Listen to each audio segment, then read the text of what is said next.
All right, welcome back to episode number. Was it, baby? 6, man. Six. Says. Says. All right, episode number 6, and I think you already heard the person who's gonna be in the episode. But man, today's gonna be pretty awesome. We invited a good friend of ours, and I'm pretty excited about this, man. This is really crazy. In the automotive field, he has been kicking butt, dude. I'm telling you this. He's been kicking butt and taking names. But you ready to tell the viewers who we have? We have our good friend Tommy. What up, what up, what up? What's going on, Tommy, man? I'm tired, man. One of those days. I think everyone's tired. I can feel that, man. Everyone is Holy years, man. Holy crap. Dude, It's almost the weekend. and ain't no week. and you have a full year. But hey, Tommy, before we Linda always does this. Like, so I always have to bring this up before any podcast. She does her research, dude. I'm talking about she's just clicking away on the computer, does her research, and is always trying to get some good questions coming out. Trying to really get to know the person. Dude, it was crazy when I saw this, man. I didn't believe it. I didn't believe it when Linda brought this up, and she showed it to me. I have the right here. It's right here. She put it right here. She was like, I was like, Telegram. She showed it to me, and she was like, look, this is what I found out about Tommy, dude. When I saw this, I couldn't believe it. All right.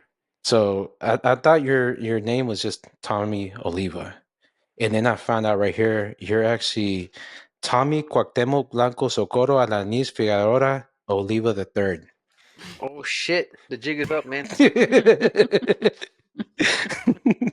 Ice. I'm brown. I'm not that brown. I was like, heck yeah, I got him. That's a fucking name and a half. Cuauhtemoc. Cuauhtemoc. Yeah. Isn't that a soccer player for the Mexican national There's only team? two famous Cuauhtemoc, the actual Cuauhtemoc, the Indian, and then the soccer player. You know what's funny about that guy? We actually partied with him once here in Chicago, and because he played for the Fire. Oh, really? Yeah, me and my buddies ran into him at a bar downtown. It was a club, not downtown, and he was all like, "Oh yeah, look at me, I'm correct." No, I was just like, "Dude, I don't give a fuck. Still out my way, man. I'm here for the beer and for the broad. I don't give a shit about you, man." If I'm not mistaken, he was the face of the Mexican national team, and Yes, for many years. many years, dude. He was the face of years, in my opinion. I know. Didn't he play till he was like 58? He was in the wheelchair and stuff. Like, Dude, something like that, man. That's the whole issue with the Mexican National League, man. They play these players until they're like in crutches. but they're trying to win. They're trying to win, dude, and they're trying to pull everything out of their bag to get to that. So, and dude, they have getting off topic with automotive, they have like, if compared to South America, they can't do nothing. When they're playing in CONCACAF over here, they have United States, and yeah, but that's pretty much it. But getting off of topic off of that, let's talk about you, Tommy. No, but like a quick synopsis about you, man. You are kicking butt right now. You are the king of programming modules. You are, if I'm not mistaken, you're actually teaching classes right now. We'll get more into that right there, and and you're the king of Chicago. That's what I heard. But can you just tell us a little bit about your journey, man? How'd you get from your upbringing to right now? You know, you're about to go teach at a certain place that I'm not going to tell the people right now, but you're going to teach at a certain place way down under, and you are the programming king. Can you just tell us the story, man? How did you become this where you're at right now? Man, I'm not gonna lie, dude. It's been it's been a challenge after the other. My days starting programming were very difficult. I Around 2012 is when I kind of started getting into programming because I always kind of did electrical work at the shop, and but you diagnose a bad engine computer or something like that, and you have to replace it, and you had to call somebody. Well, numerous occasions I had locksmiths come out to program certain modules, and it always ended up with like an argument because, not bashing locksmiths because obviously not all of them are like this, but typically the untrained and unskilled, even programmers, you can say programmers. Oh, we learned your key, but you still have a problem. Your computer's bad. And I'm like, no, it's not. I'm replacing it for this symptom. You're supposed to do this. If you can't do your job, that's not my problem. So I just got pissed off, and I'm like, man, you know what, dude? These guys don't know jack shit about cars. I'm just gonna learn how to do it myself, and I spent a few years teaching myself how to program and teaching myself about what modules need what, and teaching myself about immobilizers, pin codes, and stuff like that. Because I'm stubborn as shit, man. Like I give you a lot of crap for being stubborn, but I secretly admire you because you're willing to see things all the way through. The only difference is that you get to a point where you now turn into we evolve, right? Like Ozzy became, the guy working on cars to a shop owner to a YouTuber to this. It's a constant state of evolution. But you get to a point where you have to evolve as a business person and be like, look, man, I'm not born with a cape, man, to be a hero all the time. I have to start making business decisions, and sometimes the risks don't outweigh the cost. Like, sometimes I'll spend hours on a diag just to see it through so I can know what the hell is wrong and learn. But the reality is it didn't make any money, right? So that's where when sometimes me and you argue, because we've argued, I tell you, dude, like stop this shit, stop being a hero. But again, it's only when it clicks into your head where you're gonna be like, yeah, you know what, man, I really gotta stop because now it's like now I have employees, now I have this, now I have that. This car really wasn't worth my time, and that's kind of where I'm at right now. Um, with programming, I just feel that I just feel like there's like I've been helping people since the dawn of Facebook because man, when I was looking for help on programming, dude, all I found was a Scotty Kilmer YouTube video, and it was literally like, here's a laptop, here's a J device, and here's a program, and then 20 minutes of bullshit, and then next thing you know, the car's running, and it's just like, okay, thanks for nothing. So I just kind of went at it. My first programming event took me 2 fucking days, dude, of piddling back and forth. One. I'll never forget it, man. It was one challenge after the other. Well, what software do I need? Okay, I got the software. Wait, where do I find the drivers for my pass through? Because my first pass through was an Altel, the original Elite. No, I'm sorry, the 908P, that big ugly one with an antenna on the end of it. That was my first pass through. Where do I find the drivers? Another challenge. Okay, fine, I got it. What do I do? What the hell is a PMI? What's a module pro? Oh, I'm just pro. So I'm like going through the menu trying to figure out what the hell I'm doing. Finally figured out what I'm doing.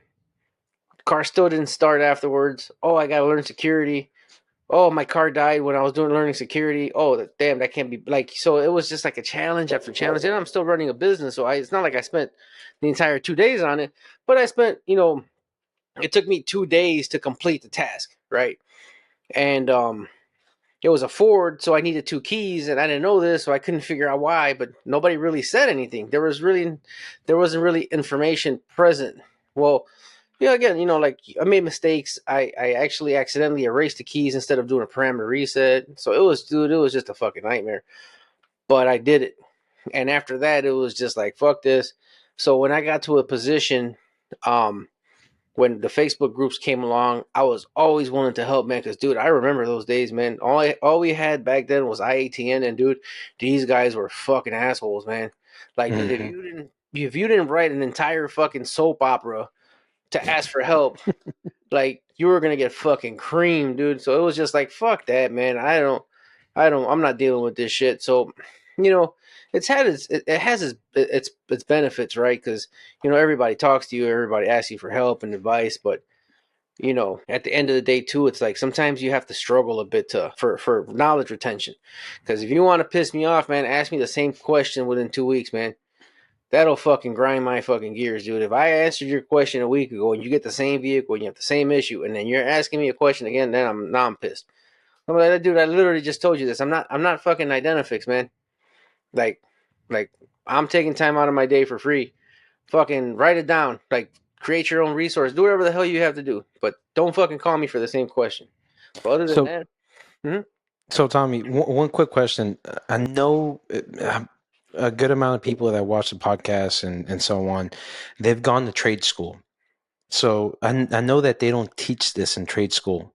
Is this something that you think they should start bringing up, or and even if they taught this, do you believe that most of the techs would jump into this?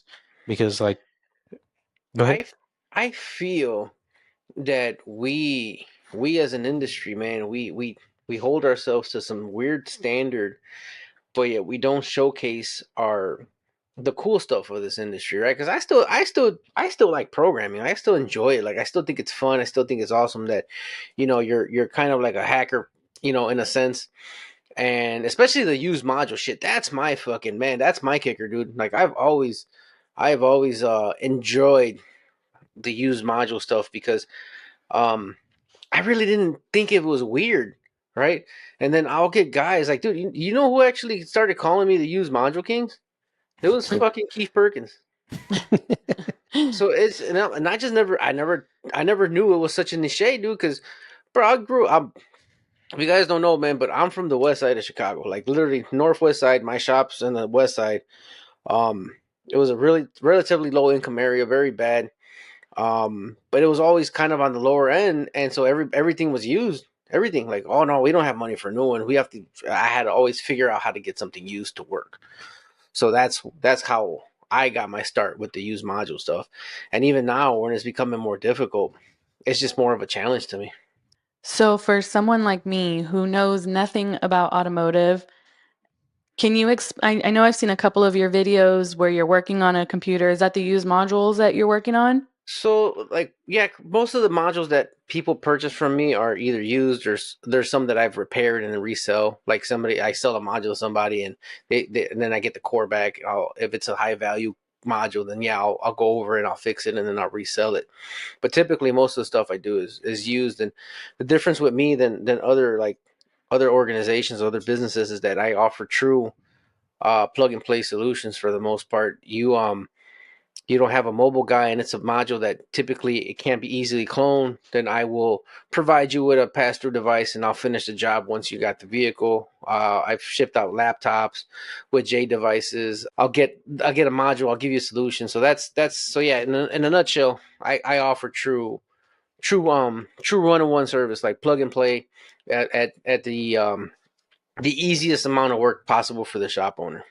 And what's the business name? Because I remember you did help me out in I think it was a Volvo or something like Yeah, that. I call them the Volvo Yeah, module it was king. a Volvo. Dude, I looked everywhere. And I have a good amount of tooling and I know a little bit, not what you know, but there is a point where I was just like, all right, I'm gonna quit right here and I'm gonna give it to the module king right here, and I sent it to you and you gave it to me and it was plug and play and it was amazing. The customer thought I was the hero, but in the end of the day, you're the one that did all I'm the the side work. chick, bro, and I'm totally fine with that. I stay on the limelight. I don't care, dude. I don't. It doesn't. I stay out of the limelight. I mean, it's just again, dude. I had no choice. I didn't have the opportunity to buy new modules to play with. It was always used stuff, so I just kind of had to figure it out, man. Yeah, so this is not on none of the trade books. Like this information is not there. No, You're not gonna find it on the Chilton. You're not gonna find it on All Data. You're not gonna find it on Mitchell. You're not gonna find it anywhere. no, You not did the right now. work, man. You freaking w- this is some engineering stuff that you're doing right here. Let's be quite honest when we talk about this. You know, how much tooling do you have and tooling and knowledge, like when it comes down to this? It's years and a fuck ton of money, man. Honestly, and again, I get a lot of questions, man, and I try to answer them as much as I can. And like typically, it's not about tooling, man. It's about knowing your market, and B, knowing what to purchase for what you're gonna do.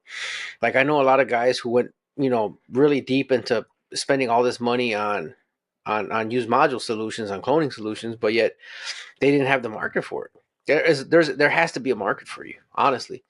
And COVID was actually really good for me, man, because at the time there was only a handful of us that were cloning GPEC modules for Chryslers, and they were on national back order. So I had fleet accounts asking me for modules for GPECs because the dealer was out, and I was like, and I got a lot of kickback because at the time those modules were like $300 brand new, and I was selling them for like $600. And what's GPEG? Just for the people that don't Oh, know. I'm sorry. Pretty much late model Chrysler engine computers. Pretty much after 2015, 2016. Okay, and so those have like they're not easily programmable or what? What's going They're on with not that? programmable use. They are one time right. Hmm. Basically, so in a nutshell, once you burn them to your vehicle in layman's terms, that's it. They can't be reused with the factory tools. It's kind of like global A with Correct. GM, Yes. right? Mhm. Yeah. So you found a solution and you're kicking butt on that. Not just me, but there was a few of us who put the time in because I'm not going to take credit either, man. I've been able to position myself around equal-minded individuals who are also trying to find solutions for stuff, man. So I've been fortunate too, man. Like again, the world gives you what you put into it, man. So I've always put people first. I've always helped, and I think that's helped me in the long run. Like coins in the karma bank, I call them.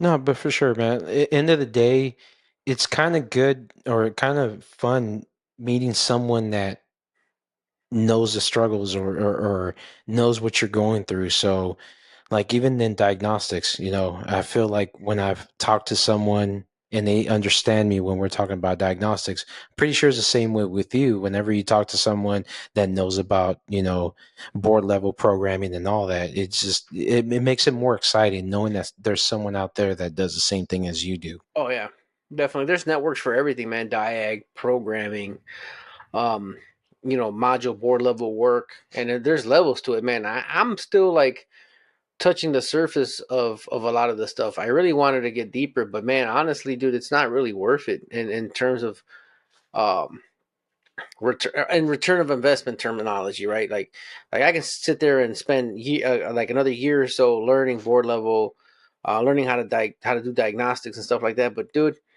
I've made more money just replacing them. Like, hey, no, I can't fix it, but I have this solution for you, and this is how much it's going to cost you. And customers like, I do it, man, because I don't have a choice right now. And one thing I remember Perkins brought this up. Keith Perkins, you're going to know from the previous podcast. Out of all the modules that you've replaced, programmed, and all that, how many actually needed the actual module, the programming, percentage wise? It's a case, but honestly, I see failures. Now, what I do see is a lot of self-inflicted wounds here, like Yeah. locally. Now, for like the online business where I get mail-in orders, I've actually only had three shops who have called me and said, "Hey, this car isn't fixed. I know it's not your problem, but can you give us a hand?" And I actually had one shop that I basically diagnosed. Like I remember the fault. I'm like, "Listen, man, check this, check that, check this, and if this checks out in this fashion, then replace this component." And he went and he did it, and we fixed the vehicle. He was so happy that he actually mailed me my module back and told me to keep the money. Oh, really? Yeah. Dude, that's amazing, man. So so that's another thing about me is like I support my modules from so yeah no and I had another gentleman who bought an ABS module from me and I didn't need it and I helped him diagnose it over the Got you. phone. So yeah, I do a lot of support when I can. I'm getting busier, but typically it's about service for me, man. Well, you do, if I'm not mistaken, you own a shop, right? What's the name of the shop that you own? Yeah, the shop's called San Jose Automotive Center. I'm on the brink of trying to maybe change the name or not, but right now it's San Jose Automotive Center. And where did that start from? Like, did you just get it going, or was it passed down? How did you open up your So shop? uh, it's a long story, but the short of it is my dad back in '91, he had been working a bunch of dead end jobs, and he actually he had a dream that he was putting a tire on a car on a busy street, and then like a week later, this is before the marketplace and the internet. This is back in like '91. He would listen to like they called it the radio swap meet. So it's pretty much just people who would are selling stuff would call a radio station and tell them what they're selling. So it was about an hour long, and the DJ would just say, "Hey, I'm selling this, I'm selling that." Well, one of those announcements was a guy selling a tire shop. So a light bulb hit on my dad. He wrote down the number. He called the guy, and he went to the. I remember going with him. We went to the shop, and I just remember, man, this area sucks, dude. It's bad. And my dad just was just like he remembered. He said specifically to me, he's like, man, he's like, I was here. This was my dream. Like I literally dreamt I was on this street. So he then called my grandpa back home because he knew he had just got some money from a property he sold back home, and he just asked him to borrow him the money to buy the tire shop, and he did. And when he bought the tire shop, it had a name, and he was going to keep it because he really didn't care. But the gentleman had two shops, and they were both on the same street, and the city had just released an ordinance saying that you can't have two businesses with the same name on the same street, um, unless they're like a franchise or something like that.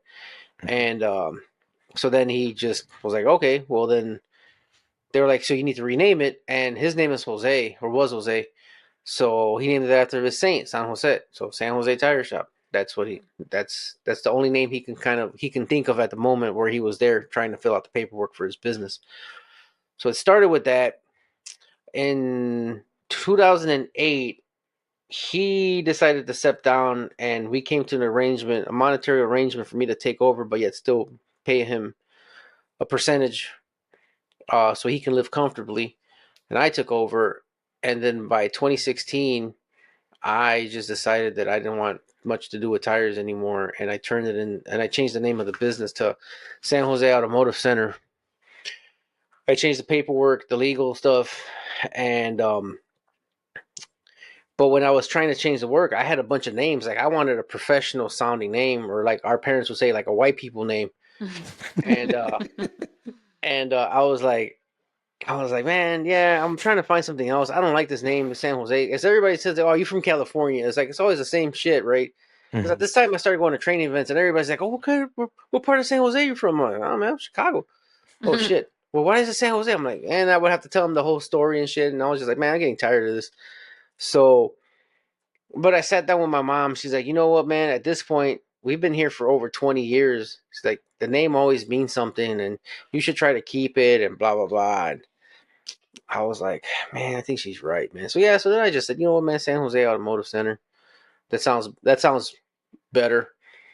And then when I decided to close it and I decided to open up the module business, then I changed it. I shortened it in honor of him, SJ. So SJ Auto Solutions. Mhm. So that's how that name came about, and that's kind of how I got the business. I've been working there. So what people don't really know is my father was pretty sick in his later years.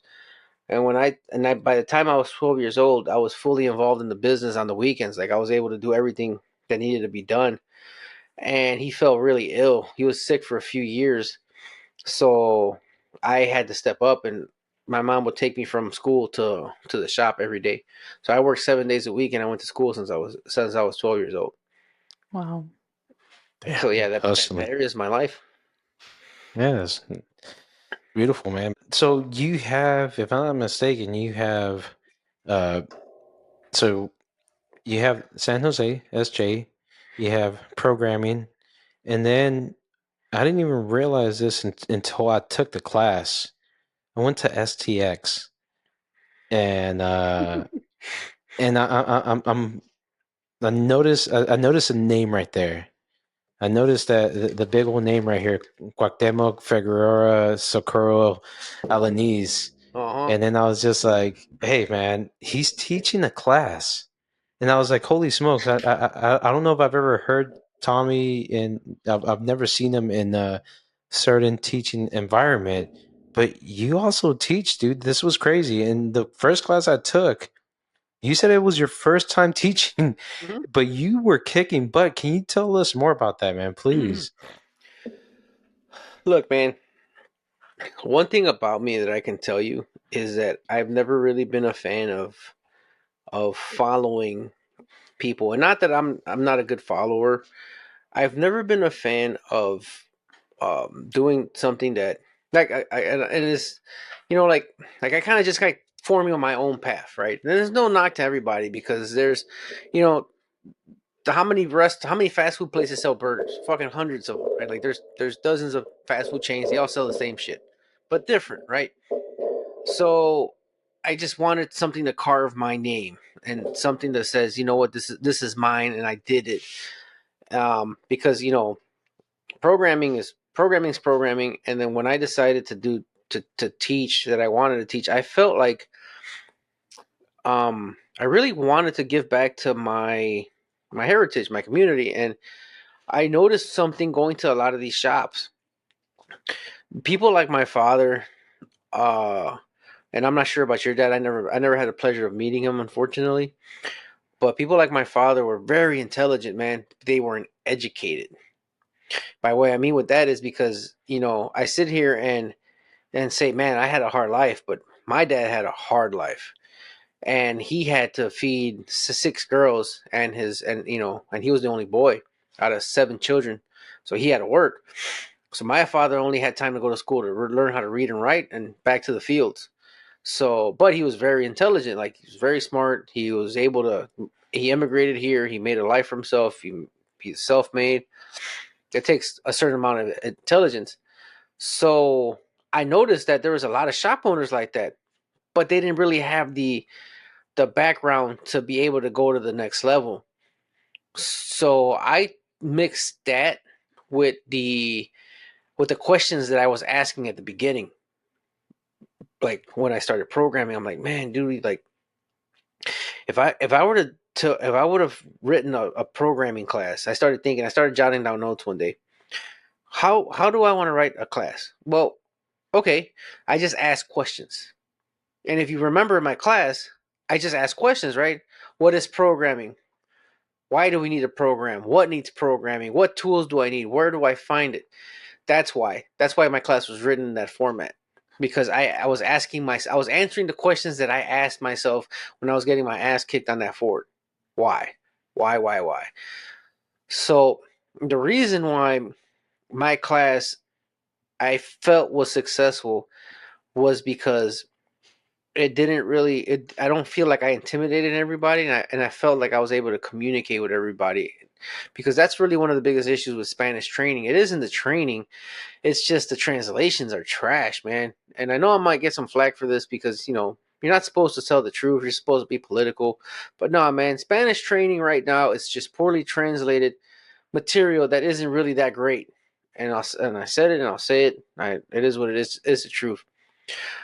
I'm hoping to change that, and that class was proof that I was able to execute my idea in terms of how to talk to several different dialects. That's what I was proud of that class, mainly because we were there. We had people from Brazil. I had a guy from Brazil. I had Hmm. a couple gentlemen from a couple of guys from Puerto Rico, from the actual island, a Salvadorian, a Guatemalan, and a gentleman from Mexico, and then you. Yeah, And it was mostly people from their native land that correct. came Yes. there. A couple were from United States but knew little Spanish, Hmm. and they took your class, man. And it was crazy because, dude, when I say this, most people when they teach a class or a big event. This is STX. It's huge. They do this once every 2 years. Rather than just doing your comfortable language of English, you went to both of those, dude. You did an English class and a Spanish class. And Yeah. dude, it was freaking crazy. I stood there with my freaking jaw down. Like, I was just like, bro, this And guy is just like, kicking it. and I was talking about that last night, where I'm just like, man, like, no, I'm sorry, I was talking about this morning because I had a conversation with a friend of mine. I'm like, man, like I really, and I'm really humbled, man, and I'm really blessed that people really. That, again, I didn't have a lot of people in my class, but I had some, and I felt like they left with something.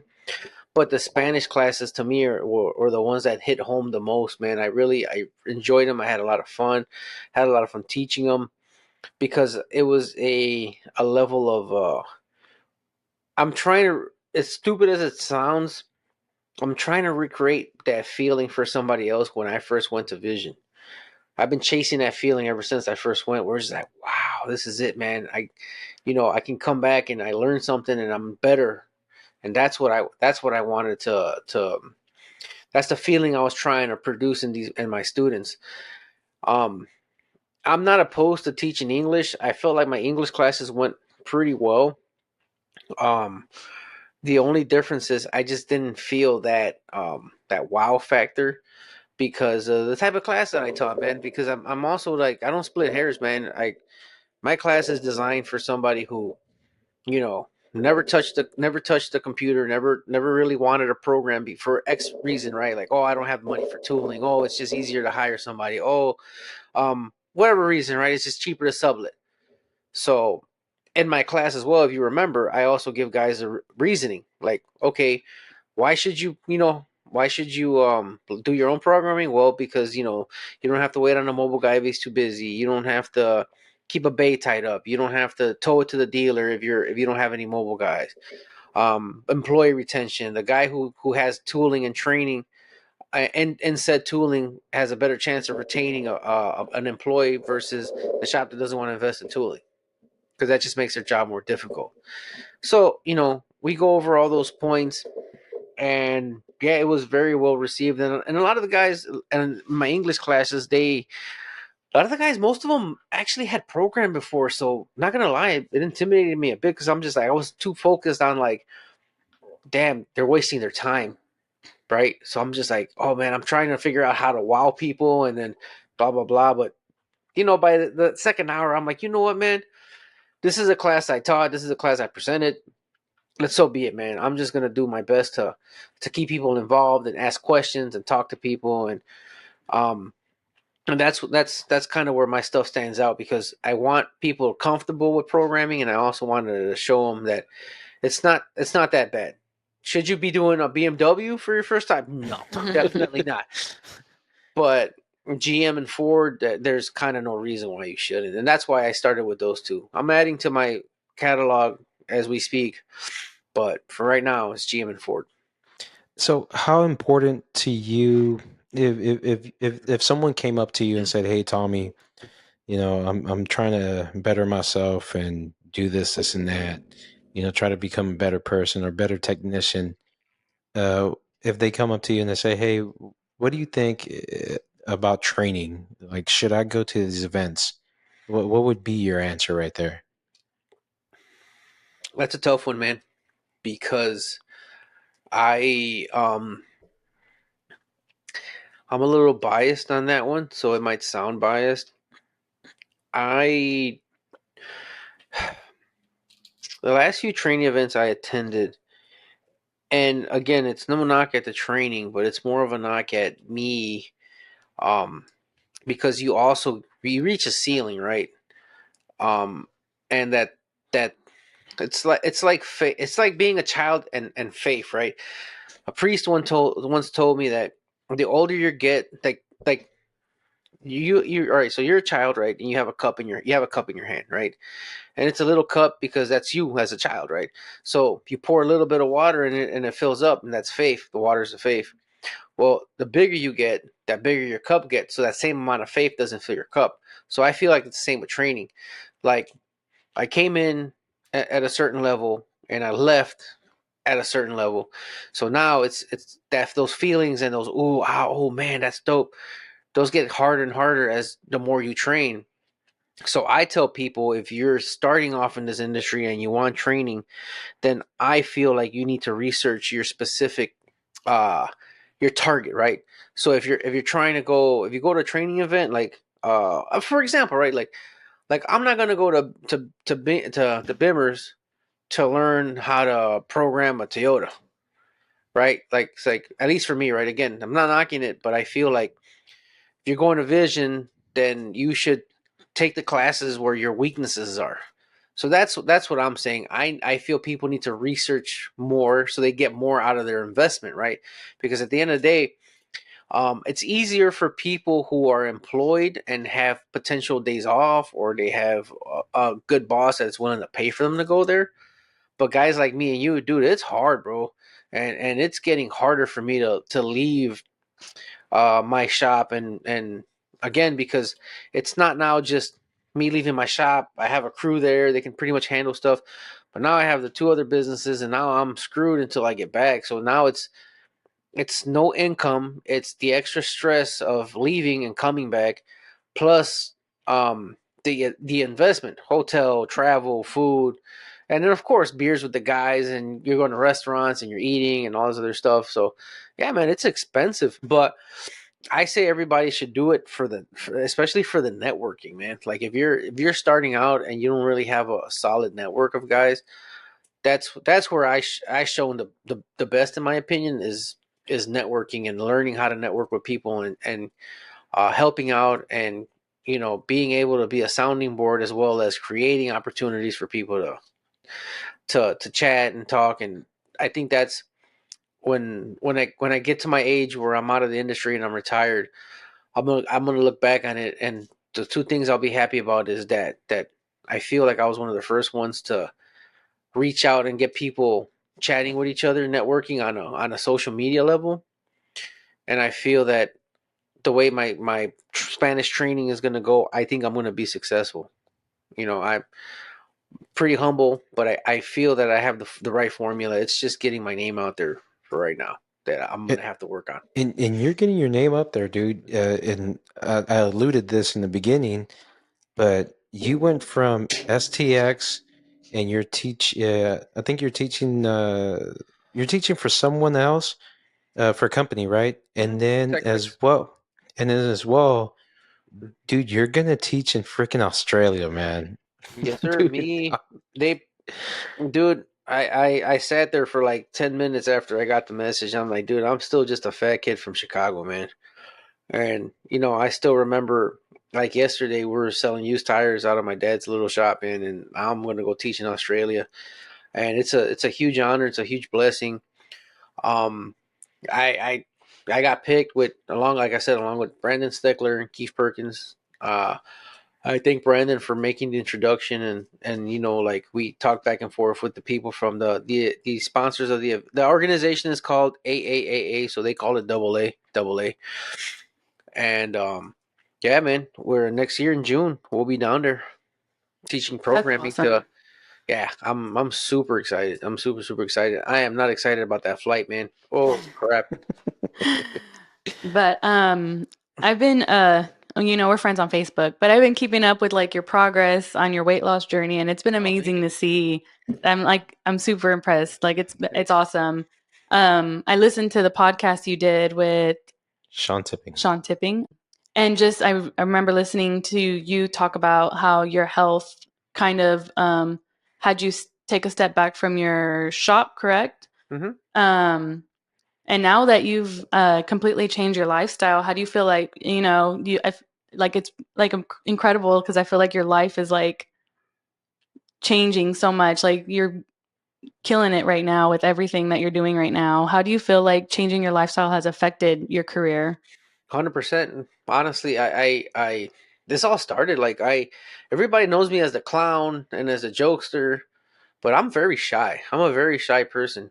I use comedy to like not just break the ice, but it almost feels like to get the attention off me. It's as stupid as it sounds, right? But I feel like if I crack a joke, it takes the the the thickness out of the air. Like it takes your eyes off of me because I've been self conscious about my weight since I was always fat, but I just never like. I was always fat, but I never dwelled on it like some people, like just Yeah. get obsessed over it. I was just like, I'm fat, whatever. I got everything I want. I married the girl that I wanted. I dated around when I could. Like it never stopped me from anything. So Yeah. except when I started getting issues with my health, and I had to. I was at one point. I don't know if I think I talked about it in this podcast, but yeah, at one point I was 640 pounds. Wow. Yeah. So it That's was incredible. No, 650. I was 650. I had to lose 40 pounds. So they did when they did the surgery. My gastric procedure. Yeah, there you go. Yeah, gastric. Bariatric procedure. It was called a gastric bypass. So they did that in 2014. So it's been 10 years since I did Wow. that, and I flip flop weight. I went down to 360. I shot back up to 2019 when I started having anxiety and panic attacks. I was at almost 500 pounds. So that's around the time that you guys met me. Mhm. And right now I'm at 340. I'm hovering. Since I started boxing, I haven't lost weight, but my clothes is it feels tighter. Yeah, sometimes you're still shrinking in size even though you don't know it. Yeah. Yeah, Correct. So it's just my wife is losing. I think she just lost 45, right? 40 or wow, man. 45. In between 40, Yeah, 45 right now. 40 or Oh, that's 45. awesome. That's awesome. That's awesome. Yeah, no, there's nothing like feeling good, man. I don't care about how I look, man. I can care less. But it's Yeah. just mentally and physically how I feel. Like my trainer was on vacation, and I still don't have that discipline to go by myself. So today he came, man. We hit it hard, and I left out of there like drenched in sweat, and I felt great, man. Yeah, I've said the same thing too. Like even me trying to lose weight, like yes, don't get me wrong. I love that I feel like I'm more confident with myself. But I was telling Oz the other day, like even chasing around my 2-year-old, I felt not as winded or exhausted. Like I didn't feel like, okay, babe, I got to sit down. Let me take a minute. Like I was able to keep up with him for 4 hours running around a playground. You know, Yeah, it feels so much better. yeah. No, you definitely feel better, and then you have that mental clarity, and you make better decisions because you're not, your body's not filled with processed and sugars and stuff like that. You definitely feel cloudier. Like at me, and I haven't really been this year. I've been so busy that I've cheated a bunch, honestly. And yeah, the days after when I go work out, like I'm sorer. Um, I'm not as clear. I feel not energetic. But when I'm eating clean and I'm on my path and I do everything the right way, man, I feel fantastic, man. Hmm. There's just no better feeling, honestly. So, Tommy, you did bring up something. I've actually gone through the same thing, anxiety. Mm-hmm. So I'm a real talkative person. I'm like I love to meet new people As and if you didn't already know. have conversations and all that. I'm a real talkative person. So out of nowhere, I just one day it just felt like the walls were closing in, Mm-hmm. and it lasted for 2 years, and I was trying to like get myself out of that freaking feeling, man. I was, and I told my wife, "Help me," and then she's like, "I don't know what to do," and it's something hard, man. I just don't know how to explain it. It just felt like It I don't feels know. like it hurts to breathe. Yeah, it just feels like, and even in comfortable places, man. Like, how did you get through that? Especially when we go to these training events and there's a lot of people and so many friends and all that. Like, how do you get through that kind of stuff? So the reality of it is, at the end of the day, dude, it's 90% mental. Hmm. And I'm not discounting anybody at all because I went through it, man. Like there is nothing worse than you feel like something's wrong and they're telling you that it's all in your head. I fought with my wife, man. Like not only a handful of people know this, and now the world's gonna know this, but it's just something to note. I had a high school reunion a few years back, and this was probably 22 was my worst year for anxiety. It was hands down my worst year, and it was probably one of the worst years of my life. It was pretty bad, and I was at a high school reunion. People didn't know that there was one day that I kind of like sprung up real quick, and all I just felt was like this weird feeling like arrhythmia. I don't know. I can't explain it, dude. I don't know.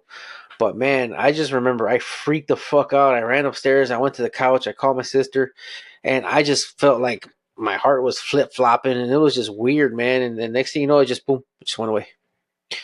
But I felt like I knew it was anxiety because I felt like hot garbage for like 2 days. It's like anybody who's had a panic attack, like a full blown panic attack. you have so much adrenaline in your system, and you don't expel that energy. It just kind of lingers, and I call it like the hangover, like a panic attack hangover. I don't know if that ever happened to you before. So I knew that that's what it was, but I needed reassurance. So I went to my doctor, and he's like, dude, he's like, we've been through this before, man. We did all these tests for you in 2019. Dude, your vitals are great. Like, I don't know what else to tell you. I'm like, dude, this and this happened, and it lasted. And because I timed it, like, dude, it lasted for almost 5 minutes, man. It scared the crap out of me, blah blah blah. So I kind of convinced him to help me. He's like, all right, I'm gonna put a heart tracker on you for 2 weeks. It's gonna monitor to you, and then you return it, and then we'll look it over. All right. He's like, when you have an episode or something feels off, just press the button, and then it'll tell you what's it, and then it'll come up in a report that this is a specific moment that you're feeling something weird. So I was at my high school reunion when this happened, dude, and holy shit, dude, I lost my shit that night. I had to leave early, and that night my wife really got pissed off at me because she upset me because my wife's pretty strong minded. She doesn't really have anxiety or panic attacks. And she flat out was, and I flat out told her, I'm like, it really just pisses me off. Oh no, one of my good friends, she knew something was wrong by staring at me. I mean, she's my homegirl, and she came up to me. She's like, "Hey, are you okay?" I'm like, "No, man." I'm like, "Blah blah blah." She's like, "It's gonna be okay." Blah blah blah. So I got mad because I'm like, dude, this is my homegirl, like a friend of mine. And she has more sympathy than you. You're just standing there, and then when somebody asked you, like when she asked you what's wrong with me, you basically said it's all in my fucking head. So I got pissed. So on my way home, after like my anxiety started calming down, I flat out told her, I'm like, you know what I hate about you is when I'm going through this, I don't have it. I just need somebody to sympathize, man, and you just don't have it. You just don't sympathize for me. I feel like you judge me because you've never been through this. You have no idea what I'm going through. You think I have some switch that can just shut it off because it's all in my head? So yeah, it caused a fight because she's like, somebody has to be in control and somebody has to be in charge. Somebody needs to calm me down. I'm like, no, you just make me feel worse. So obviously, couples have problems, and you let shit out sometimes that maybe you shouldn't have, or you say it in the wrong times. But I was just like, I was over it, man. I felt like I felt. A week later, I get my results, dude. You have a couple of I'm not a doctor, so I don't know how to pronounce it, but it's kind of like weird heartbeats. He's Yeah, like, but I had the same thing. but nothing. He's like, it's nothing. You're fine, dude. He's like, just give it up already. So, to recap a bit, I went that same year. I'm over here like I'm crying. I'm in my garage when I read the report. My doctor called me that same day. He's like, dude, he's like, you're fine, man. Like, we didn't see anything. That you felt that and you pressed the button. I'm like, yeah, man, a couple times. He's like, dude, it's nothing. Okay, man. And again, like now it's like I feel, dude, what the fuck is wrong with me? And what the hell is wrong with me? And you start getting in your head. So we're gonna fast forward to the fall. I started realizing that when I ate clean, right, and when I eat clean, it's like natural carbs, no processed stuff, just fruits, veggies, and lean meats, steak here and there, healthy fats, avocados, coconut oil, real butter, ghee, and I feel better, right? I went to a wedding and I was having like I kind of didn't feel. I ate a sandwich on my way to the wedding. It wasn't up north. It was in Pittsburgh. We're driving down and we're stuck in a blizzard, and I'm freaking the fuck out. Like right after I ate my sandwich, and I'm like, "Fuck, man, this is weird." And I'm like, "Oh well, I'm afraid. I'm afraid, right? There's a blizzard. I can't see shit. I'm scared. Blah blah blah blah blah. All right, whatever." Get to the wedding. We're cool. I managed to keep my cool. Go to but I'm like, you know what, man? No, I'm gonna eat clean again. So I did it again. I started eating. I ate a salad for dinner. I didn't really eat much of shit. I didn't eat bread. I ate as best as I could because I was on the road. I go to this wedding. So I don't know if you guys know this, but in Pittsburgh, um, people that do weddings, they have this tradition where they set up a dessert table, and it's a cookie table. Dude, I'm a sucker for cookies, man. Holy shit, I'll fuck some cookies up. So I was like, oh snap. So I just started pounding down some cookies and whatever, dude. And like 30 minutes later, dude, I'm sitting outside of the venue, like, dude, I gotta go. Like I'm losing it. I'm about to lose it. It was really good for me because I kept my cool, but I was losing it. And I'm like, fuck, dude, what the hell? What the hell? So I'm trying to think, oh, here goes Chubbs. And I'm like, what the hell? I'm losing it. I'm losing it. And so I got to my hotel room. I calmed down.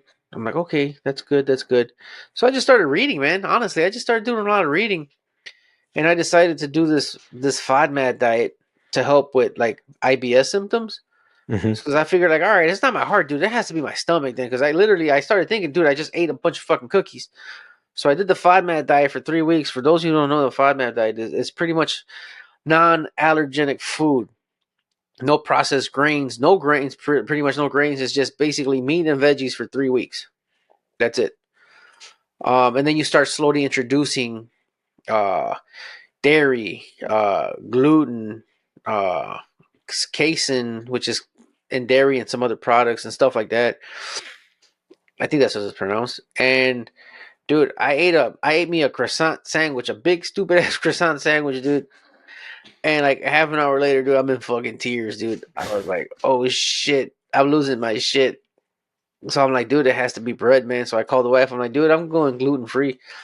And I did it, man. And that started helping me a lot. I also would still feel edgy at times. And I started taking, I had been taking these CBD gummies that they would help me a bit, but it just wasn't strong enough.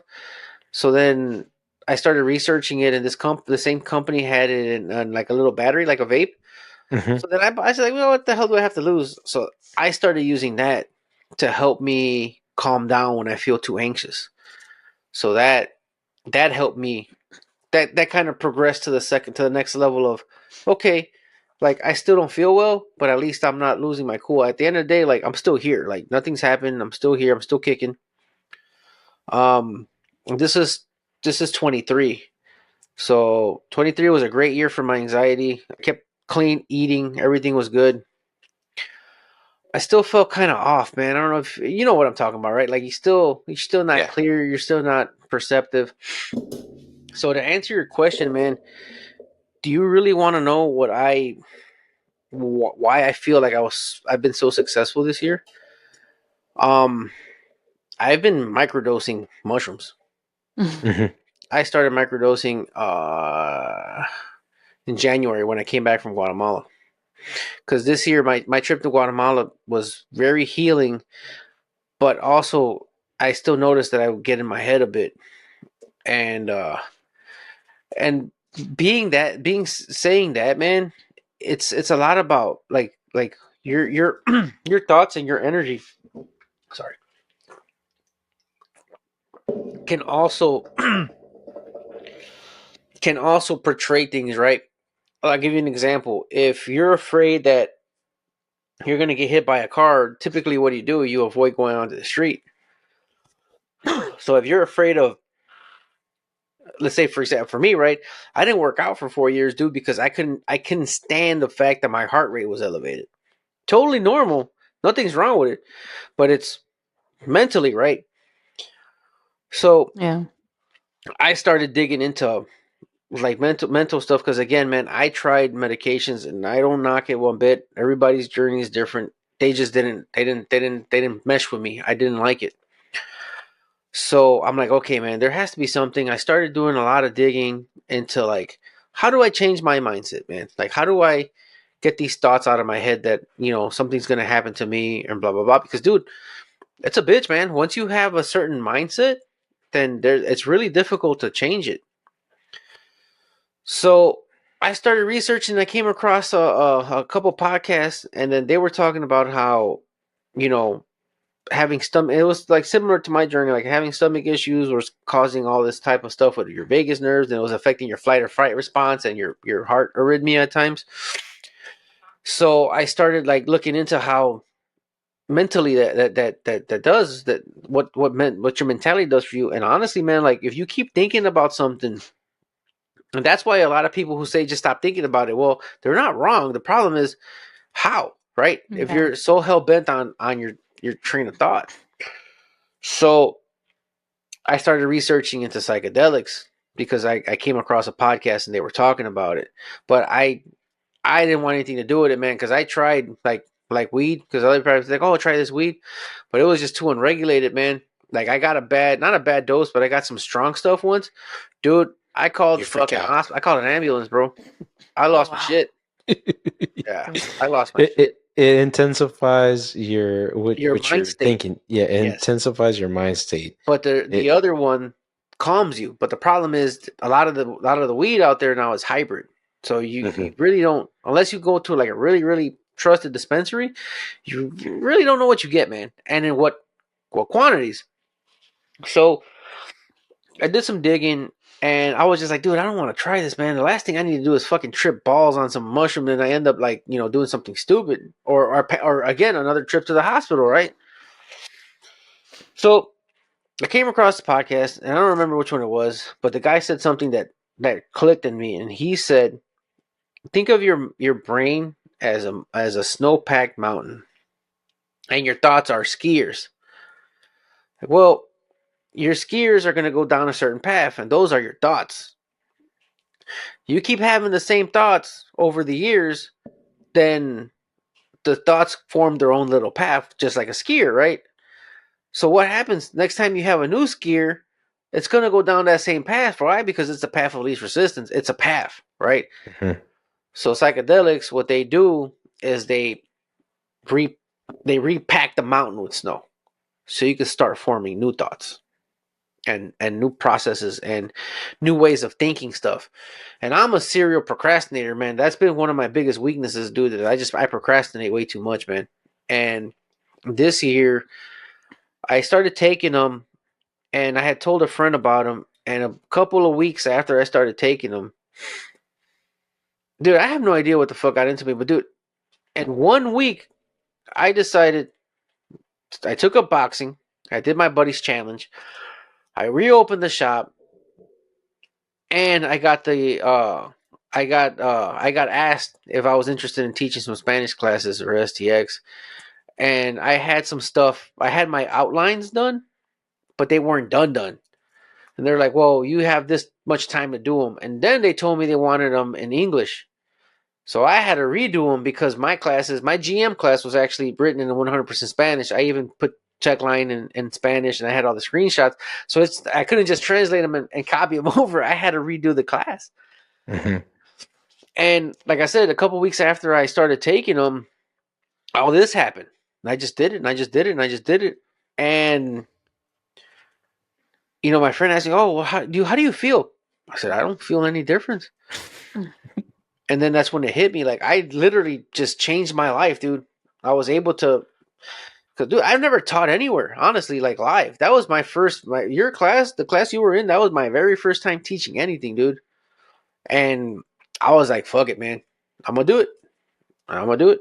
And again, that was the growth. I'm not saying it was all that, but it gave me some focus and some clarity to be able to take care of my business, train my new crew, um, still do the module business, still do programming, and then also at night write my classes. And whenever I had free time, man, I just knocked it out, man. I want to thank one of my sponsors, Top Don. If you want to step up your game in the automotive field, go to Top Don US to check out their tools that they have available. I use the Phoenix Max, one of my favorite tools. And if you want to step up your game, go check out the various amount of tools that they have on there. Go to Top Don US and get yourself a tool. Yeah, dude. So for me, it was crazy. So you said like you would freak out. I still remember this one time where we're at the movie theaters, and for me, the movies are I love it. It's like a sacred place. I can shut off my mind, and I Yep. can like you're part of the movie. You can be the character, and that's what I love about the movies. And I remember 15 minutes into the movies, I was in the restroom, and my wife is texting me, "Hey, what's going on?" And I was like, "I'll be there in a second." 30 minutes pass, 40 minutes pass, 50 minutes pass, an hour passes. She's freaking out. And but the thing is, like, I felt the crazy anxiety where I didn't know what to do, man. So I went to go do the stress test with my heart because I always felt like my heart was beating out of my chest. Yeah. I felt like a really crazy feeling, and I did do that.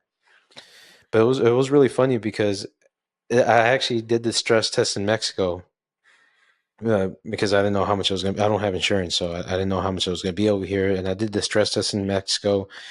And my mom, she's Mexican, but she's been here for a long time, so she was ready for the doctor to say, okay, what medicine is he going to take? What's he going to do? This, and that. And the doctor's like, no, bro, just go box, go do something, Yeah. do something, do some activity, yeah, some activities. Mm-hmm.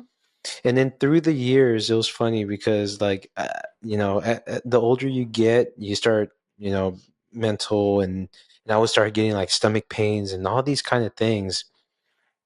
And I was talking to two doctors. One is my cousin, and he's from Mexico.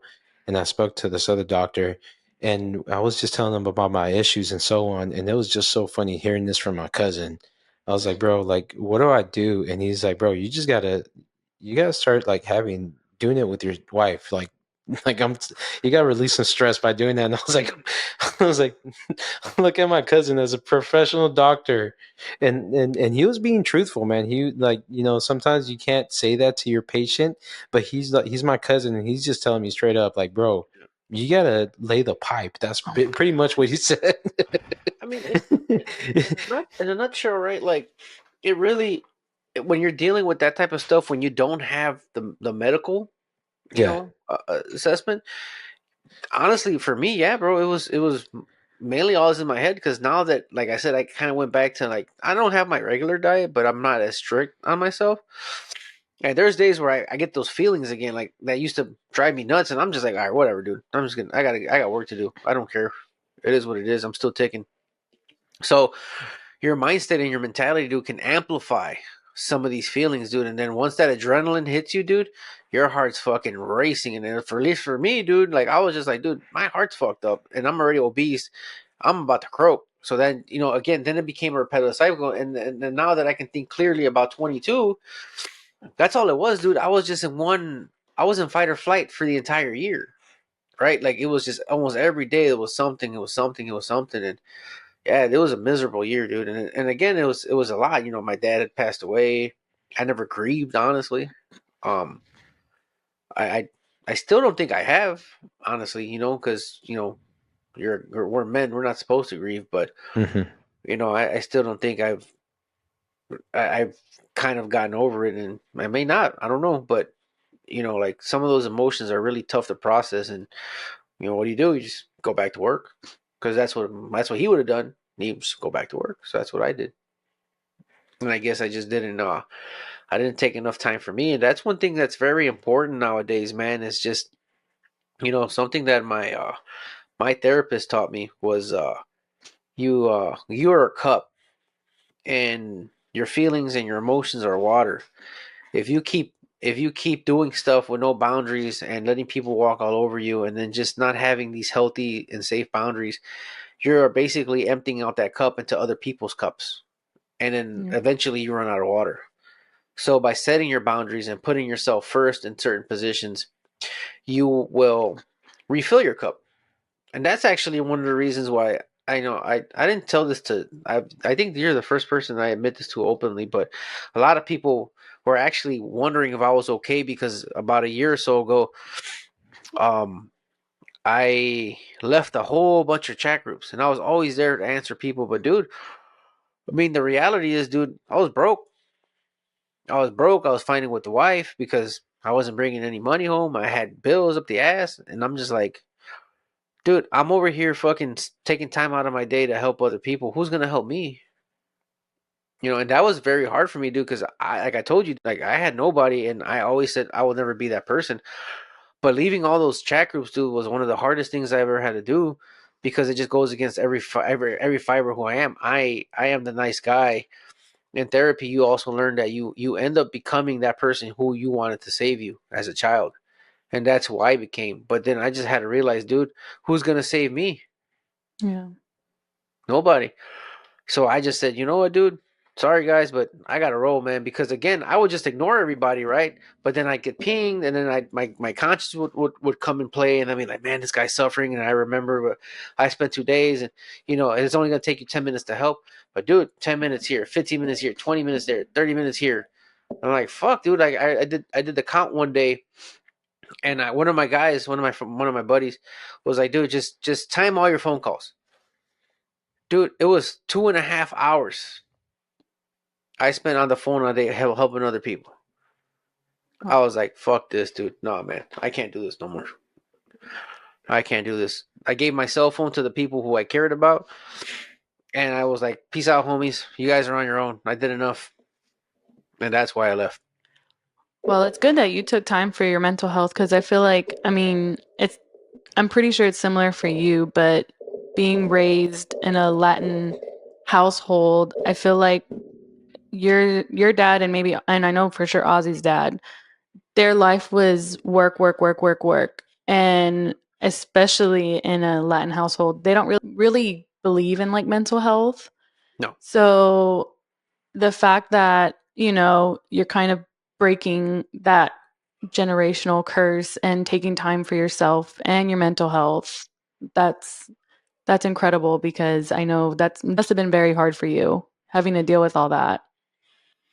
Yeah, and one thing that I can tell people is you have to learn how to be comfortable with being uncomfortable. Because if you're not uncomfortable, then you're not growing. Yeah. That's something that resonated with me and everything. That's why I was telling you earlier with your issue, man. Like, hey, man, like, it's time. You know what you got to do. Just got to get it done, man. Because at the Yeah. end of the day, nobody. And it's not that nobody cares about you, man. It's just the reality is people have their own stuff to worry about, and Mm-hmm. it's just life, man. So I did it, and honestly, it was, it sounds really fucked up, but it was one of the best things I did for me and my mental health was just saying, hey guys, I really just can't help you guys anymore. Yeah. I have to focus on me and my future and my career. But if they care about you, they're gonna understand. That's the most important thing. Like if people truly care about you and you as Tommy, they're gonna understand that and they're gonna respect it. And hopefully there's people out there that did understand that and respect it. But and I need to bring this up too, man, because uh like you said, your dad passed away, and my dad passed away about a year and a half ago, and he was my he was my rock, dude. Like, to be quite honest, he's the person that made me who I am right now, and even to this day, I was telling you, like, we're going through some stuff right now, and I I just felt like when I would go through this stuff before, he was the one that put his hand on my shoulder and said, "Son, don't worry about it. Everything's gonna be okay." And then he would get up and do his thing. And I just felt like this was the first time since he passed away that I just didn't feel that. But getting to what I'm saying is when whenever I lost my dad, like, you came up and and like you said, you're there to help out. You really helped me out a lot, dude. Just talking to me and letting me know what you went through and how you went through it. And especially, I still have you gifted us a little brick that has a message right there. And right now, like, before I did the podcast, I was over there for 5 minutes talking to my dad, and I was bawling, dude. And that there's that brick right there, and I was just like, I was just touching it, and I was just like, I need your dad right now. But in that message, where it says he's always going to be next to you, and Always. it, Oh yeah, man. I it, mean, and regardless of, you can go in religion or not, man. I have my feelings. I know he's out there. I know he's watching me. I know he's guiding me. Um, and that's beautiful, man. And you're truly blessed, dude. Because unfortunately for me, dude, like we butted heads too much. I know he was proud of me, man. I know he did. He never said it. My dad was, when you talked about that, that typical machista, old school Hispanic guy. That was my dad, dude. No, no, no, no games, no nothing. He dedicated himself to the business. There was no playing game. There was no going to the watching me play soccer. None of that stuff. And like I said, when I stepped up when I was 12, dude, then it was over, dude. He would take my sisters on vacation. I would have to stay and work. So it was a shitty childhood, man. For whatever intents and purposes, dude, it just sucked. And as I grew older, I resented him for it, and I just kind of just you know you know carved my own path. It led me back to the shop, and I just took over because it was. I liked it. I liked being there. Like everybody knew me. I had been there since I was like 6 years old. The area knew me. I was making good money, so I was like, "Fuck it, why not?" I hated the dealer world. I absolutely hated it. So when he passed away, I got up and I went to when I was going to work, man, and I just sat up from my bed, was ready to get out because I'm just like, what the hell is the point? Why not go to work? Like, what the hell? He's gone. Like, doesn't matter anymore. And I just sat there for like a good 30 minutes. And I'm just like, I don't want to go to work. I don't want to go to work. I don't want to be there because and I couldn't explain it, man. So I didn't go to work that day. I went downstairs, I played some video games, did some research, and it progressed the entire week. The entire week after my dad passed away, I didn't answer the phone calls. I didn't give a shit. And then finally, a good friend of mine reached out to me, and he's like, "Hey, man," he said, man, my old man passed away, and I'm having a hard time." He's like, "Well, what do you?" He's like, "Well, obviously you have a right to feel the way you feel, but what are you feeling, man?" And I just told him, I said, "Look, man," I go, "I'm carrying a lot of regret because at one point I was leaving the shop because I knew my dad was sick and I knew he wasn't going to be here that long, and I wanted a relationship with him, but the shop wouldn't let me because we were just too, we had different views of it, and it was always an argument, and I just didn't want to argue with him no more, so I just didn't talk to him as much as I wanted to. We still had nice memories, like I would take him breakfast and we would sit down and eat and talk for a bit, but my dad was always like, "Oh, you need to get back to the shop. You can't leave it there by itself." Blah blah blah. He was one of those. So, and then some days I just didn't want to hear it, so I just didn't bother with it. And he passed, and all those memories came back because that's all I had. And then I was talking to him. He's like, you know, everybody's telling me, "Oh, just cherish the memories, cherish the memories." I'm like, fucking memories do I have of me working, slanging tires at the shop and him yelling at me? Like, I don't really have good memories. And I told him that. I'm like, dude, I don't really have great memories or those, like the ones you're saying right now. Oh, and my dad says, about what dude, my dad was always like, figure it the fuck out. That was my dad. And he's like, that's it. He's like, that's what you have. I'm like, what are you talking about? He's like, dude, you don't have memories, but you have lessons. The lessons that he left you are the ones that are always going to guide you. And that's how you memorialize him. That's how you make him proud, by showing the world the lessons that he left you and just making the world a better place, dude. And that's all you can do, man. He's gone. Like, you can regret it all day long, but the reality is he's gone. Like, there's nothing you can do, and it's just cherish those lessons that he gave you and share them with people, and that's kind of what I do. Yeah, so my dad was the same. My dad was the machismo. If I was looking at wiring diagrams, he's like, "What are you doing? Get back to work." That's the type of person he was. Or If I- filming a YouTube yeah, video. or filming the YouTube video. I remember when I was filming the YouTube video, and he looks at me and he's making noises. He walks in front of the camera, and he's like, "What are you doing? Get back to work." And then I remember I showed him a paycheck, and he's like, "Hey, you got to make more YouTube videos." But the thing about my dad, he always gave me a hard time, and he. So I remember coming home to my mom, to Linda, and I was like, "Why doesn't my dad ever say I'm proud of you?" Like, I would always want that. I just wanted that. Hey, I'm proud of you, son. Doing good. This and that. It was always, you're not doing enough. You're Get not. off your lazy Yeah, ass. get off your lazy ass. Do this, do that. Blah blah blah. So much stuff.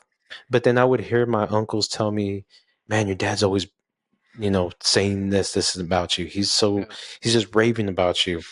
And it was not until the last days of his life, like last year's, I think the last year of his life, that's when he started opening up, Yeah. and he knew something was happening, and he just wanted to have that connection with me, and that's when we had it.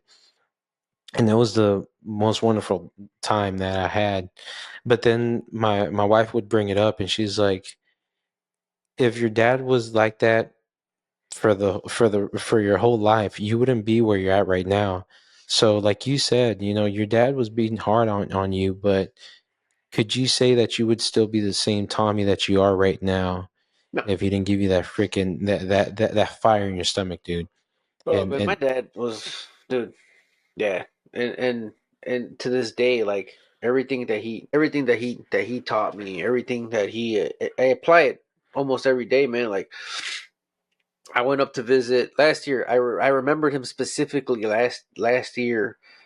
I went up to Minnesota. My wife has a best friend that lives in Minneapolis, so it was like, all right, quick little Labor Day weekend trip.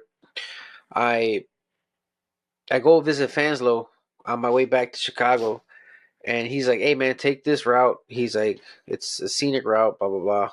I think, yeah, something like that. Well, he told me how to get back, and it turns out no, he told me how to get back to the main highway, and it turned out to be one of the most beautiful routes I've ever seen. That you're literally driving right next to the Mississippi River on the northern side, and I have never been up there, so I was like, "Man, this is beautiful."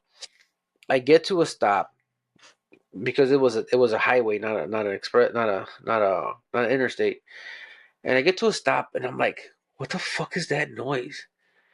What the fuck? That's weird." And it was that you know your car, right? And I'm like, oh shit, this isn't yeah. one of those like, hey, whatever, dude. This is a fucking noise, like a bearing noise.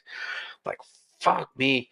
I pull into a gas station, bro, and I'm like, dude, I think it's the fucking water. I just sounded like a water pump, and then I parked, dude, and then fucking steam everywhere and coolant's puking. I'm like, oh my god.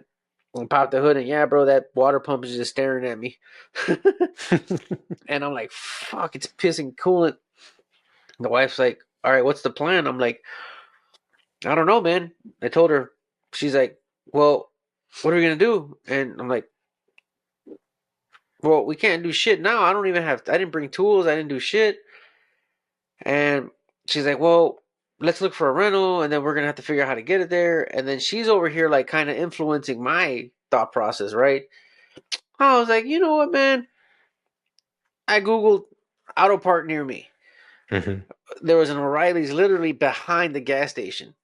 So I was like, fuck it, dude. I creeped my truck to O'Reilly's. I go in like, hey man, I have this here Escalade. Do you have a water pump? Oh yeah, we have that. I'm like, you got cooling? Yeah. So I tell him, listen, man. I go, I have a shop. I have a shop account back in Chicago. I'm like, listen, I don't know what to do here. Like, it's Labor Day weekend. I'm kind of stuck out here. I go, my buddy's 2 hours away. I'm like, is there any way I can like borrow some? I'll buy some tools if I need to, or can I do it in the? And she starts giggling. She's like, look over there, and there was like a cart full of tools. She's like, listen, take whatever you need and do it in the parking lot. She's like, at least you asked. She's like, people have been dropping fuel tanks and fucking. I had a guy drop a transmission here once, like all types of shit. Like she's like, we don't care. So yeah, dude, I was out there just all right, cool, man. Let's knock this shit out. I was back on the road in an hour, and I just remembered my old man because he was always just figure it out, figure it out. One of the wildest things that happened to me with him was I had just bought this little beater car, and I was cleaning it out and just checking it because I literally just bought it, and I popped the back tire cover over and then had no spare. He's like, go get a rim and go get a tire, slap it on. You know which one you need? Yeah, later, whatever, I don't care. He's like, okay. Fucking 3 months later, I catch a fucking flat. And I was a senior in high school. I had a cell phone at the time, so I fucking like, hey, he's like, you think you can go to the shop and open it and bring me this? He was like, you didn't put that spare in your car, did you? I'm like, nope. He's like, ah, figure it out. Click. Dude, I had to walk like fucking. There was no Ubers back then either, man. So I had to fucking walk 4 miles to get to my shop, open it, grab a tire, and then I rolled the tire. My fat ass rolled the tire down fucking North Avenue Oh four my miles to God. my car so I can. And that whole time I was like, this motherfucker couldn't even go to the damn like son of a bitch. But He told you. I guess yeah. Again, that was my dad. Like like I one time my axle broke and I had to fucking wait till my next paycheck because I blew my money on some shoes the weekend before. He's like, "This is why you're supposed to save." I'm like, "Pops, man, it's like $20 for a ball joint. Let me borrow some. Like, just take it out of my check, man." And he's like, "Nope." He's like, what's gonna happen if I'm not here? I'm like, you need to be better with your money. So figure it the fuck out. Like, yeah, that was him, man. That was my dad. Bro, my dad, when I first bought my first car, he said, "Look, graduate, go to college, and I'll give you some money to buy a car. I'll give you like less than $2,000." And I remember when I bought my first car, I brought it to the house, and I was excited because my mom went with me. My dad didn't help me out. He's like, "You just go get it," and then so on. I brought it to the house, and I was ecstatic. I was so excited to show him. And then the first thing he tells me, "What piece of mess did you bring over here?" He's like, "If you want to drive this car, you better fix this, this, and that." But to be quite honest, that's what actually made me love working on cars. Because if he was just like, "All right, just drive this piece of mess and whatever happens, happens." No, he made sure that I fixed up all the leaks, fixed up the windows, fixed up the tire problems, all that stuff. And I looked at him like, "Dad, I need assistance." And he's like, "You got yourself in this issue. You got to get yourself out of it." And that's how it was. But dude, it was like I said, it's just a life lesson, and I wouldn't change anything, man. If I can go back in time and get a dad that would go to my games and this and that. For me, I like where I'm at right now, and I appreciate what he did to get me to this point, and I'm just excited. Yeah, man. Me too, man. I mean, at the end of the day, it's like there's no you know it now, man, that you're a father, dude. But there's no instructions to kids, man. There's There's no not. there's no rule book. I mean, he did to him, like, now that I'm older and I realize some of the sacrifices that he's made, and some of the difficulties that he had, especially being a minority business owner. Um, like, he really just did the best that he could, man. And from what how he was raised, I according to him in his mind, and I can see it now. Yep, I probably had it made. I mean, shit, dude. Like, he didn't. I didn't have to support the family like he did. I mean, I worked, but my money was mine. I didn't have to give it back and feed a bunch of kids and stuff. Um, that wasn't easy, but it was just us in the house. He did sell me my first car, my first official car. So he never gave me a car, or money for a car. But when I decided to become a mechanic, he advised me against it. He's like, dude, he's like, you went to one of the best high schools. You used to spend hours doing homework. He's like, I did this because I'm dumb and not educated. You're not stupid. You're very smart. Like, why the hell do you want to work on cars? And I told him, I said, look, man, I go because I have to spend this much money because those of you who don't know, I actually got accepted to university because I wanted to become an engineer. I just still wasn't. I wasn't between mechanical, automotive engineering, and aerospace. But dude, I did a lot of research, man, at the time. Like, I ended up like finding people in certain, because the internet was a little bit prevalent, but there were still like little blogs and stuff you could find. So I reached out to pretty much everybody. I found a mechanic. I found people who can guide me, right? Like, I found a mechanical engineer. I found a aerospace engineer, and I found, blah blah blah. And aerospace engineer was just like, man, dude, he's like, yeah, you can make it money, dude, but it's 8 years, 7 8 years of college, and the problem is you have to be like the best of the best of the best in math, and all these, obviously these very difficult subject matters, because who's gonna hire you? There's only like 4 companies that need you, like, fucking NASA, NASA, Boeing, a couple of, like, defense contractors and stuff like that who are involved in, at the time. I'm like, okay, well, let me find an automotive engineer, dude. He's like, man, this is like McDonald's, man. He's like, you're gonna be some car company's, errand boy for 60K a year. I was like, 60K. I was like, man, I gotta spend $180,000 to go make 60 grand. My dad makes 4 times that much selling tires on North Avenue. Like, the hell out of here.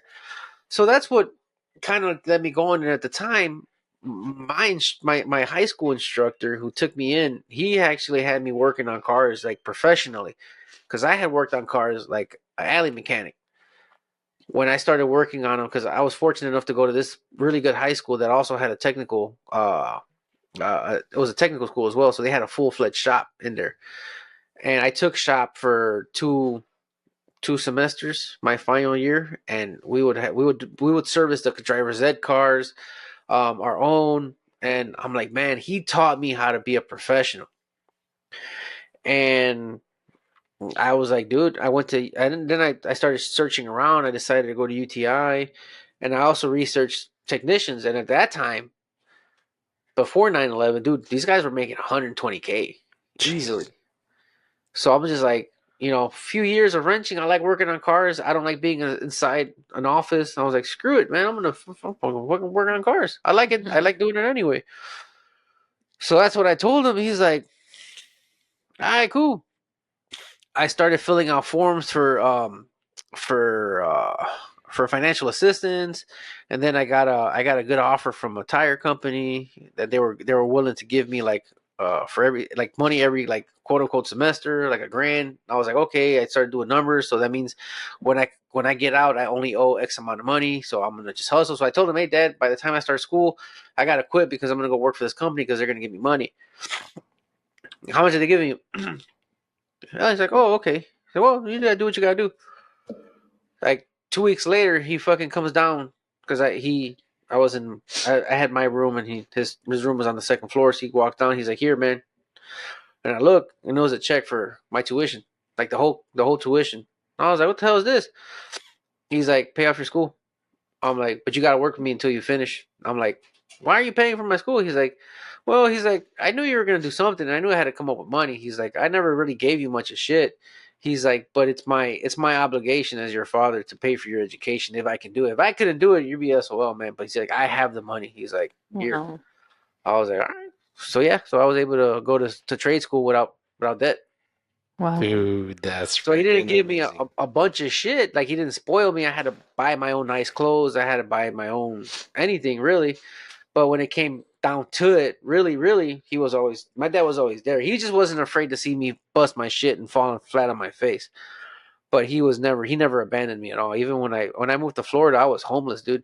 When he found out I was homeless, he reached out to me. He's like, hey man, he's like, how you doing down there? He's like, honestly, dude, it sucks, man. Like I lost my car. We're about to lose my apartment again. So I'm either I have enough money to rent an apartment or buy a car.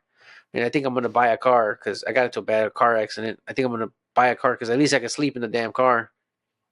And he's like, "Listen, man, why the fuck are you down there? Like, why don't you come back? Cause blah blah blah." And I'm like, "That'd be fucking great, but how the fuck am I gonna get back up north? Like, dude, like I drove my car down here. Like, I don't have any money. I'm not leaving my tools. I'm not selling my tools either. Like a crackhead."